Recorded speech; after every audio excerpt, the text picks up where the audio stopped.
Hi children, I'm still here in class and we're going to go through the maths work for Thursday the 30th of April. So, first thing, we've got some mental maths,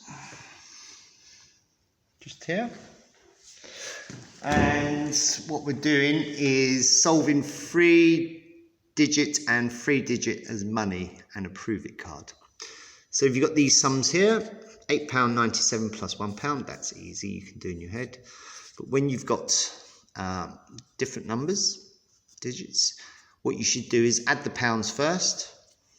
9 plus 2, 6 plus 2, sorry.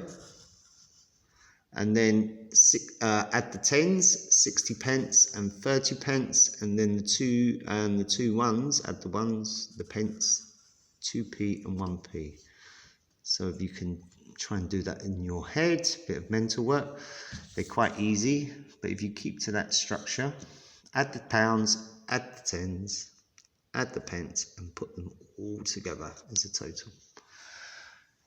Okay, so the first thing, we're going to look at 3D shapes, three-dimensional shapes.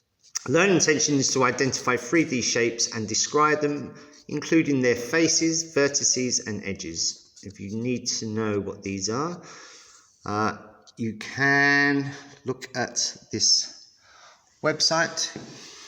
There's two good websites here, both BBC Bitesize. What are the properties of 3D shapes and what are nets?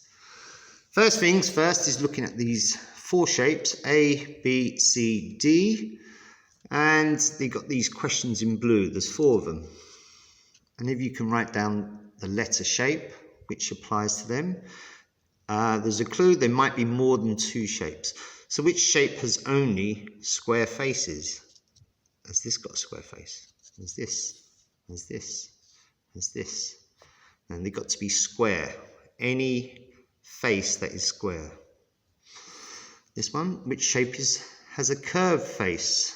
Looking again. Is it A, B, C or D? Which shape has 6 vertices? Fixed vertices is another word for corners.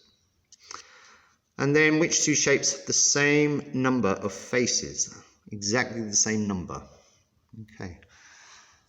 And then the next thing, you've got two shapes here. You've got an A and a B. They look kind of similar, but there's very few differences and similarities. Questions. What is the same about these two shapes and what is different? There's a few answers here, so see how many you can get. I think there's about 6 that you can find. Okay. And then we're going to really get on with the main maths. Go through these links. They're very important. Yeah. And the first thing we're going to do is to get through the practice sheets, which they're filling in the missing spaces, looking carefully at these 3D shapes. Then if you're a little bit stuck, do some cube nets, different types of cube nets, see if you can make them. So it's very much a practical activity today. See if you can make cubes from them. And then the main practical activity is to choose a 3D shape. So there's about 4 different ones. There's one.